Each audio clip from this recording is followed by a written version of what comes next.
Hello everybody, it's Matthew Taylor. And I'm Brandon Taylor.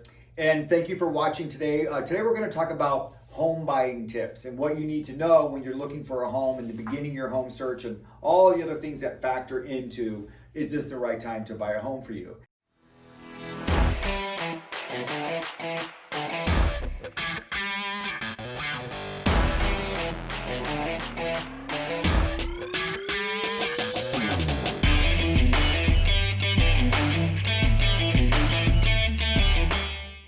And it's actually perfect timing for us. We just launched a brand new book called The Ultimate Guide to Buying a Home.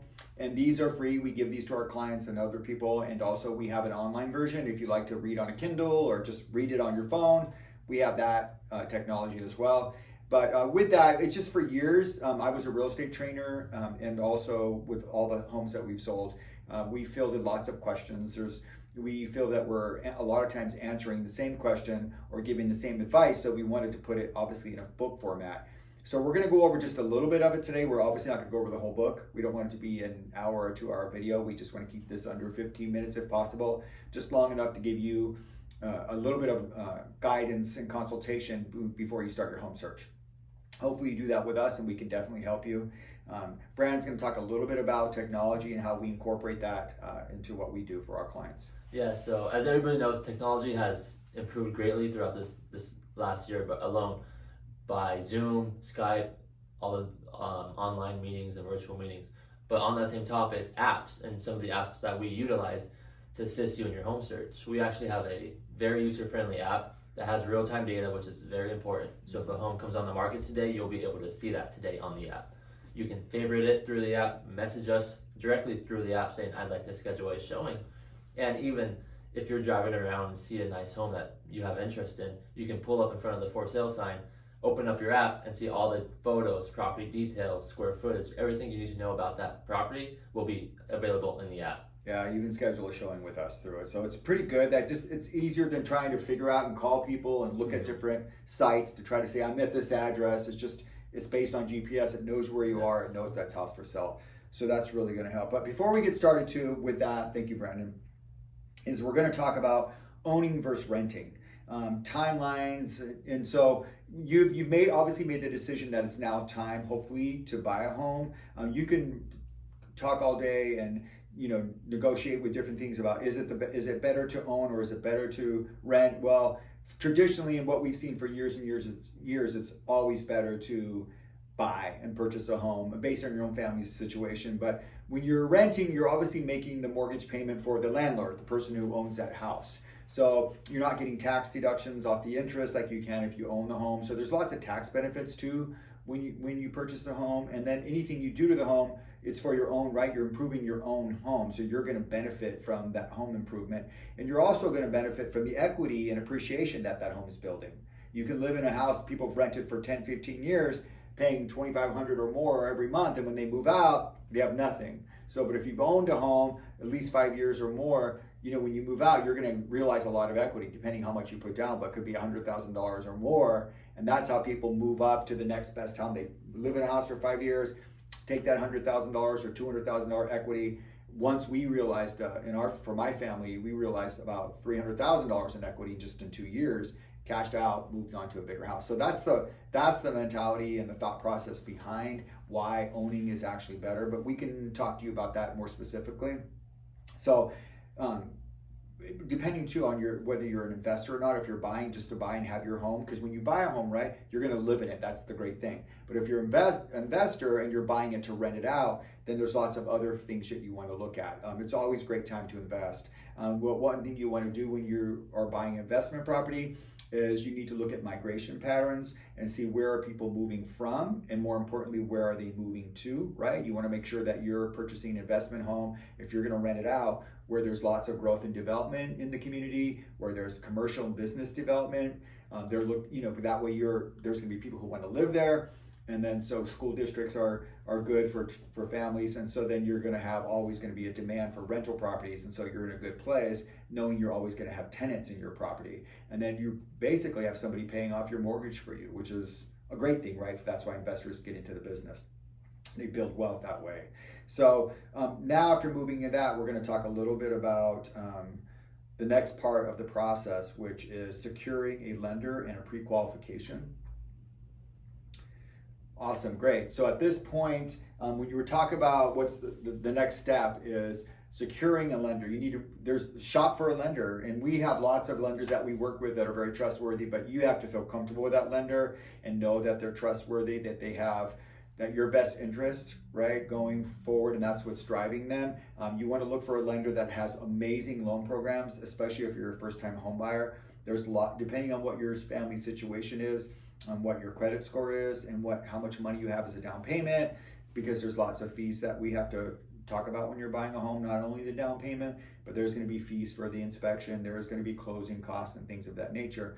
So there's lots of loan programs that actually have down payment assistance. There's actually programs that can help you with closing costs. There's things that we can do when we negotiate to help maybe the seller possibly helping you with closing costs. So, but the first step, when you find that lender that you feel comfortable with, you want to look at what fees they charge, what interest rate, and they're going to look at they're going to get your credit history, right? They're going to do a credit report. They're going to see what your credit score is, because a lot of that's based on that. If you have a really good credit score, that's wonderful for you. You're going to get a better interest rate. You're going to get probably not have to pay points for a loan. There's just other things that you're going to realize the benefits of. Or if your credit's a little bit iffy, if it's a little bit below the benchmark for some of the loan programs, they can possibly help you. There's some lenders that have credit tools and credit improvement plans it may take a month or two or a little bit longer to get your credit score up a little bit, so that now you're eligible for a different loan program with lower fees and stuff like that. It's all worth it. So those are the things that you're going to want to talk to a lender. Now, we're not lenders, we're licensed real estate agents, and I've been a real estate coach and trainer for years. We're not lenders, but we know enough about them. We can connect you to the right lender, but they're going to be the ones that give you that basic information and run your credit. Of course, we're not. But what a lender looks at, you probably heard these terms before: debt to income ratio. They're going to look at what your family's income is and then what your debts are. And then they're going to say, okay, it has to be a certain ratio of what they'll give you a loan on. If your debt exceeds what their limits are in terms of debt to income ratio, that could be problematic. They can explain that to you. And what they really look at is what your debt, your credit liabilities are. So anything that's reported to the credit bureaus, like a car payment, credit card payments, they don't really look at what your monthly payment is for gas and electric. Those are just bills. But what they look at is what the minimum payments are on those things that are reported. They're called liabilities, right? What your monthly debts are. So a car payment, most often car payments don't go down, right? They're pretty much stay the same every month. But let's say you have a credit card that's a $5,000 balance. The minimum payment is $25 or $35, and that's what they look at, what your minimum payment is, and that's what they'll count. And they'll just deduct all that stuff from your income and say, now how much money do they have? Oh, that they have enough money for a payment at a certain percent. Sometimes it's 35% of what your income is. Sometimes it's 40. There's FHA loans, believe it or not, that can go up to 50 or 55% of your income. So that's pretty good. So there's things that you could always do, and every program is different. It's like going shopping for candy when it comes to loan programs. There's lots of different things that you can choose from, what actually you desire and fits your family situation on the most part. So that after that, once you get what you're qualified for, let's say a lender says, okay, you're qualified for a loan up to $550,000. So then we know that's when we can really start doing the house hunting. When we know what your buying power is, it doesn't necessarily mean you have to go all the way up to what you're eligible for. If you're approved to $550,000, we can definitely secure you a great property at $500,000. We don't have to go to the top, right? We want to save you the best money and get the best deal for you. So with that, we're going to move on to the next thing that you need to know, and the next important step, right, is what your buyer needs and desires are. So now that we're going to this segment about the buyer needs and desires, it's important, right, because you're the buyer. We need to extrapolate that information from you and glean what's really important. We're going to talk to you and sit down and say, what is it that your family actually needs and what do they want? What's the needs versus the desires? Most families say we absolutely need a 3-bedroom, 2-bath. We need a 4-bedroom. We have to have a 4th bedroom. We need 3 bedrooms and we need 1 for an office. Or we could do a 3-bedroom as long as there's a den or an office in the house. We need a single story. We have a handicapped child, or my spouse can't go upstairs. There's going to be a situation like that. That's the need. We need to know, can you manage a 2-story house, or do you have to have a 1-story? Some families say we need to live by the schools or the stores because we're a 1-car family, for example, and my husband or my wife takes the car to work and I'm the home care person, and so I need to be able to walk to school to pick the kids up. I need to be able to walk to the store. So those are kind of needs, and we can really hone it in and really find you that right property that meets those needs. Do you need a big yard? Some people say we absolutely have to have a bathtub. But in those situations, we can find you the perfect house as long as it meets all the other needs. A bathtub is something that can be modified later. You can add a bathtub in a bathroom. There may be some cost associated with that, but if we negotiate the price down in the initial negotiations and get you a good deal, that's something you can do later. So those things can be adapted. You can't change a small yard to a big yard though, right? So if you need a big yard, then that's one thing we need to make secure. So we need to get all that stuff. Know everything, you write it down. Write your pros and cons, speak with your spouse, or if you're single, really get a list going. What do I need and what do I want? So that way we have that, and that way we can, because it's not like you're exchanging, oh, I didn't really like this house. Let me return it and buy a new one. It doesn't work that way. We really want to get you the right house from the get-go. So once we know that, then we move on to the next step, which is searching for the right home. So when we get to this part about searching for the right home, this is the fun part, right? Everybody likes looking at houses, but things have changed a little bit now with the pandemic. It's not so easily to make a showing appointment, just go to a house and then another house and another house. The scheduling is a little bit different because of how COVID requirements and laws in California. We operate in California, we sold property in Arizona, but throughout the United States, there's COVID laws. Each county and each association of realtors for that state and that city locale actually has their own guidelines. But most often you have to sign a COVID form, which is the PED. Yes, which is the property entry and advisory disclosure form. Yeah, so we send that to the listing agent prior to entering the property. They have to be clean, sanitized afterwards. We try to wear masks and gloves. Not everybody has to wear gloves, but we try not to touch lightly. That's our job. We just want you to look at the home. The current regulations, we're actually right now in December of 2020, pretty much stay. It's just the buyers in the home only. No kids, no aunts, uncles, no grandparents or parents coming to look at the house with you. It's really just the people who are looking at buying the home. They don't want a lot of people in it to be exposed or for everything, and sellers don't want just everybody in the home. So that's affected a little bit. That's one of the big differences. And because we used to be able to make showing appointments every 30 minutes, just boom, boom, boom, knock it out. At this point, what we want to do is really look online first. There's wonderful videos now. Listing agents have had to pivot and do different things. We understand that. We can look at homes for you too. And then once we wheedle it down to the top 5 choices, then we can actually go look at those houses in person. So that way we know, because things look different on photos, right? There's a lot of trick photography or the way people virtually stage homes. It doesn't really look like the home when you get there. So those are the kind of things that we go once we get into the home and we're going to look at that home. And searching for the right home basically is all based on what we take from your buyer needs and wants that we just talked a little bit about earlier. But when we go to a home, one thing we're going to really look at, we're not just going to look at how beautiful it is and how big the yard is. That's something you will be looking at initially when you walk in. You fall in love with it, how big the kitchen is. And we will be looking for things too. We want to make sure we don't see stains on the ceiling interior. We want to see we don't see any cracks, things that look kind of significant. I mean, those are material facts. Those aren't cosmetic. Cosmetic is a crack in a tile or maybe a smudge on a wall, but material facts are things that are going to affect you either possibly wanting to buy the home or not, or how much we offer for the home. If let's say we see that there's going to be significant drywall repair inside, we might want to offer a little bit less. Things like that we'll look at. Those are called material facts. So once we do that when we're doing our search, then when you decide on what house you want to write an offer on, we factor all of those things in. So but it's the fun thing looking for the home. And a lot of times we tell people in the areas that you want to, a lot of people know where they want to live, drive around that neighborhood, drive around that subdivision, drive around there different times of the week. During the weekdays, drive around on the weekends because you get to see more of what the community is like on the weekends, right? More people are out and about, kids are playing. And then also drive around at night. What's the community like at night? Does it feel safe for your family? Does it feel quiet? Is it so close that you just fall in love with the whole community in that house, right?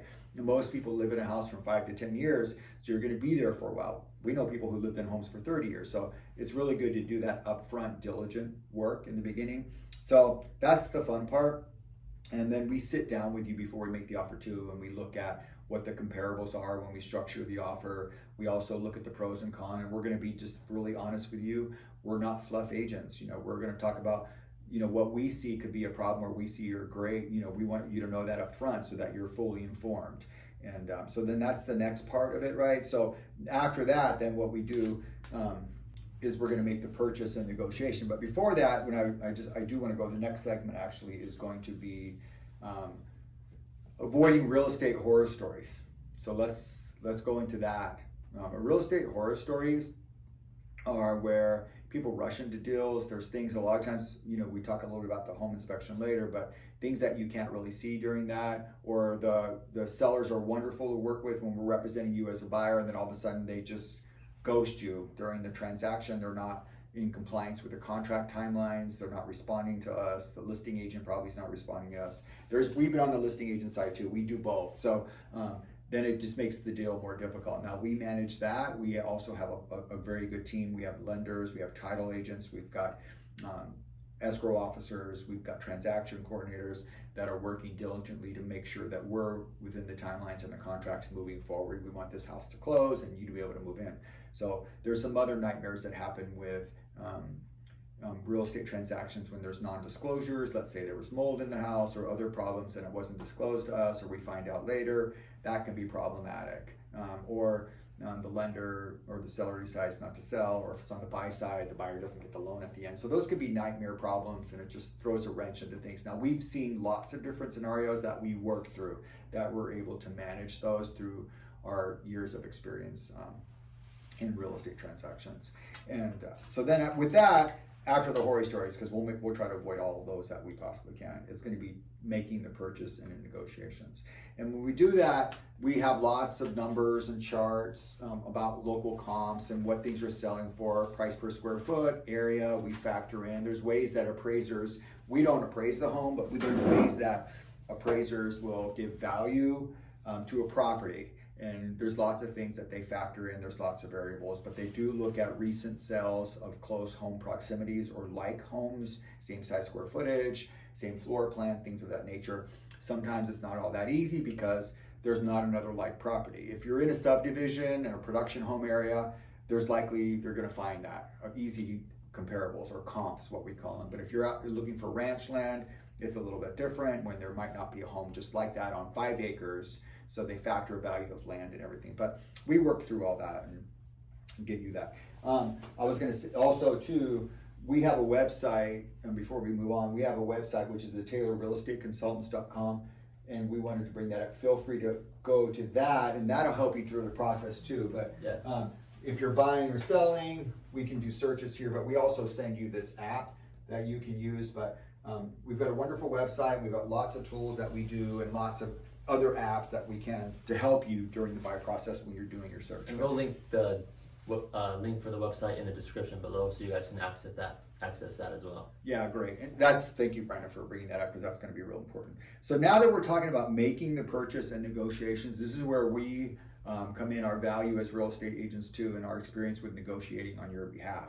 We definitely look at the home. We go over some of the comps. We structure an offer based on that. Now, definitely right now we're in December of 2020, and it continues to be a seller's market where sellers are getting multiple offers, oftentimes selling the home for $10,000 to $15,000 over the list price or what the home is being offered for. It's really definitely a seller's market right now.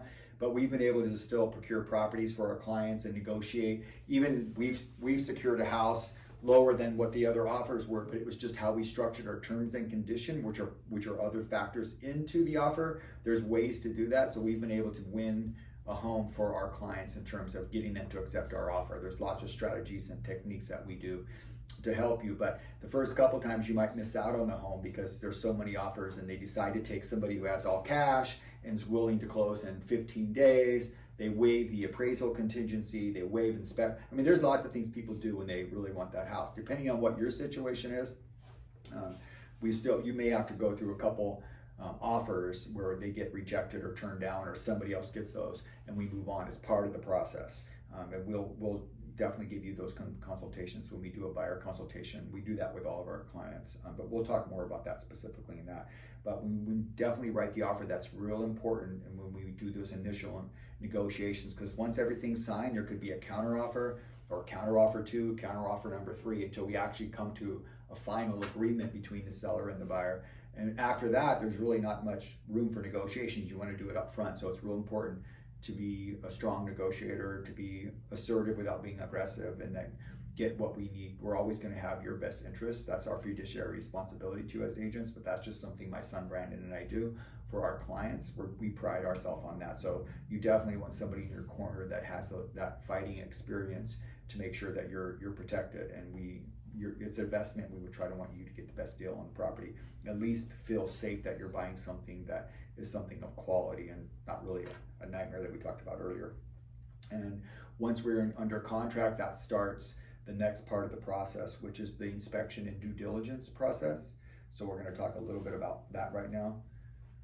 So when it comes to home inspections, when you're on the contract, it's pretty much written in as a templated form, 17 days for the inspection period. Now that could always be adapted. If you're trying to get a property, we can reduce that, or if we need more time, we can actually increase that time. But it's an important process, and part of the contract, we have a specific time to do the inspection. You're going to want to get definitely a home inspector, and he's a general home inspector that goes through the house and checks the heater, the air conditioning. He'll look visually. He doesn't cut into the wall, but he'll check the electrical outlets to see if there's electric current going there. He'll make sure things are up to code with GFI outlets and how they're placed.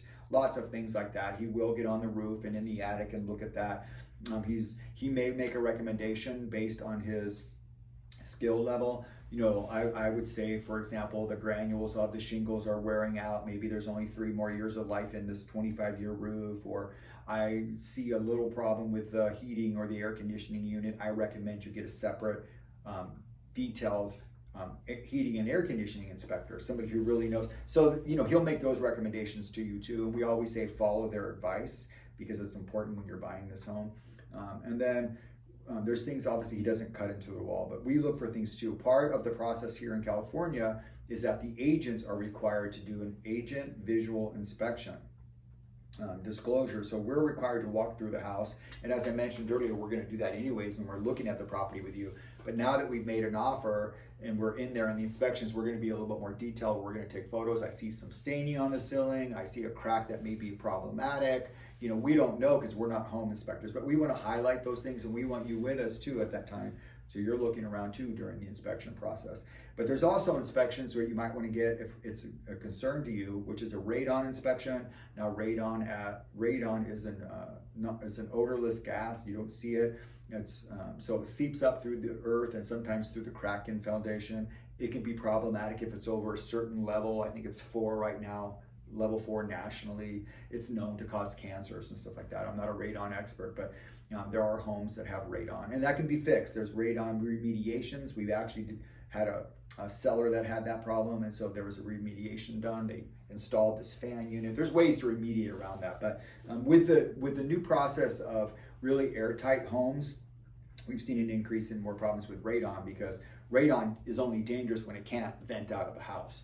So with these new airtight dual pane windows, it's harder for things to get out. Back in the olden days, everything had all the windows, single pane cracks, things seeped out. So, but that's something else. But there's also, like, let's say in Ventura, California, there's a requirement. It's called the sewer lateral, where the city requires an inspection be done of the sewer pipes going from the house, the toilets, all the way down to the sewer line in the sink. And they want to make sure that those pipes are still good. There's no the integrity of the pipes hasn't been compromised, where there's leaks and sewage is leaking out. That's required. It's not required in Thousand Oaks. It's not required in Camarillo. But for our buyers, we still recommend getting that inspection done, because you never know, right? You don't want to move into a house and all of a sudden have a problem with the sewer line, and then you have to pay that big expense. We would want to know during the home inspection and try to get the seller to pay for that. That's a problem. So, yeah, so the inspector will just go out there and look at the sewer line from the house to the city sewer and the street. So from the house to the street is what's going to be actually inspected. And he puts a camera down. Yeah, and he'll put the camera down. And then give you the video, so you get to see all that wonderful stuff. So, but that's good. There's other inspections too. You might want to get a roof inspection. You definitely get a pest inspection. They're going to look at termites. They're going to look for other pests. Is there a roof rat problem? Things like that in the attic. When it comes to termites do damage. Dry rot termites do termites, but wood termites do damage. And so there's certain levels. There could be Section 1 of the termite report saying there's slight damage, or this where the termites did wood, this board needs replaced. Those are kind of things we have the opportunity in the inspection process to ask the seller to repair those things. Now, sellers are not required to make all those repairs, but a lot of times they agree to do them during the negotiation process. You never know, each seller is different, but we try to negotiate on your behalf for that. But we want to feel comfortable, we want you to feel comfortable when you move in, that you did all the necessary inspections so you're getting a good home, or as good as possible and safe for your family to live in it. So after we do that, we move on to the next part of the process.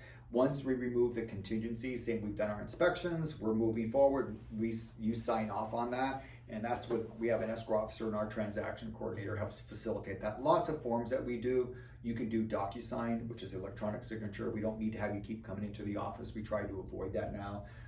The only time you have to go to the escrow is to do some of the documents that have to be notarized, where they have to witness your signature. So that's something we facilitate. But most everything's done via email and online signatures. So it makes it really easy. It's a seamless process right now. We work diligently to make sure that's how it goes through. Buying a house is stressful. We try to minimize that stress, and we actually do minimize that stress for you. So during the escrow and closing process, that's when you're working more. The title company is actually doing title checks and verifying that there's no liens on the property. If there are liens on the property, that the seller pays those liens. It's not your requirement to pay those liens. That the current sellers are the legal owners. They look at the chain of command, a chain of ownership, chain of title, see make sure these are the people who are stated on the deed, that they have the right to sell it. There's lots of things to protect you. The seller does pay for a title insurance policy to guarantee that, make sure there's no encroachment. For more subdivision production homes, we talked a little bit about that, where most of the lots were just like postage stamp lots, or they're just squares and townships and property, the way plat maps were designed. But a lot of times on ranch land, there's odd shaped properties. They're not all square or rectangle. During that buying process, we recommend definitely getting a survey done to make sure there's no encroachment of your property by other properties, or a tool shed or anything on your property. And then also there's most likely going to be a septic system and not a sewer line. There's going to be a septic inspection. A lot of times you'll have a water well instead of just city water or hauled in water. So you want to get a water inspection. A lot of times too, in different areas, they get soil inspections. So that's part of the whole process and the escrow. And then once everything's done like that, we're moving forward. Escrow's coordinating to make sure all the documents get signed. They make sure you wire your funds into the escrow account so that it can all be paid at closing. So when it closes escrow and the property conveys to you, the seller gets his proceeds, your funds are deposited, we get the keys and the garage door openers, and we can get you moving in. So that's part of the escrow process. It's not that difficult. And then the last part, we're going to talk about organizing your move. So let's go into that a little bit. So organizing your move, you can't wait till the last minute. There's lots of things to do on the new property. We're going to help you remember that too, but you've got to transfer the utilities into your name. If you want DirecTV, if you want other services at the house, you need to make sure you do that before you move in. The gas line, the electric, you're moving that in, you're coordinating, you're trying to schedule a mover. You definitely want to, if you have a lot of home stuff and you're going to hire professional movers. There's been lots of problems throughout the years with professional movers, and we've had clients that thought they had the best company, and then the company was a week late in delivering their stuff. Oh, we told you we'll move you from California to Arizona, but we have to go to Texas and North Carolina first. Oh, but you didn't tell us that. Yeah, we won't get there. We won't get to your house till a week later because we're back in North Carolina still. And then they get there and they damage some of the stuff. So you want to make sure you have insurance like that, unless you're hiring private movers. We always say try to go local, so just to protect yourself, get insurance as well. But you got to schedule them far out. Once we're past the due diligence and this home, we're moving forward, you're going to eventually move in. You want to start talking to your movers, getting moving supplies. You may need to have a garage sale to liquidate some of the things you're not going to keep. You don't want to wait to the last minute to sell those items. You just want to be as organized as possible. Especially if you're moving yourself locally, because I know U-Haul is pretty booked right now, so you want to make sure you can get a reservation prior to the actual date of moving. Yeah, trying to get a moving truck right now, U-Haul, they're months in reserve. If you're moving out of California, moving anywhere in California, they're booked out already months ahead. So you may have to look at other options. And there's lots of small moving companies too. So that's a big part of the process, but mostly it's just discontinuing and ending the utilities where you currently live, having them turned on where you're going to move, adjusting to that neighborhood, doing a change of address. There's just lots of things to plan for, but that's the fun part. And then move day, and then you just move into your home. So those are basically things, and all that's outlined here in our book. And so please reach out to us. We give these free to people. It's just part of the service that we like. We want people to be as informed as possible. Yes. But again, I mentioned in the beginning of the video, we have an online version. It's a link that you can just read like a book, like a Kindle, on your phone or on your computer, if that's something that you prefer. So that's it. Please feel free to reach out to us. We're very approachable. We like to be honest with people, and just, we don't have a big production. We don't have lighting and a video crew. It's just my son and I. We just like to give information. Yeah. So if you found this video of value and to be helpful, please be sure to like, subscribe, and comment, and share it with anybody you think can benefit from it. thank you so much, and we'll see you on the next video.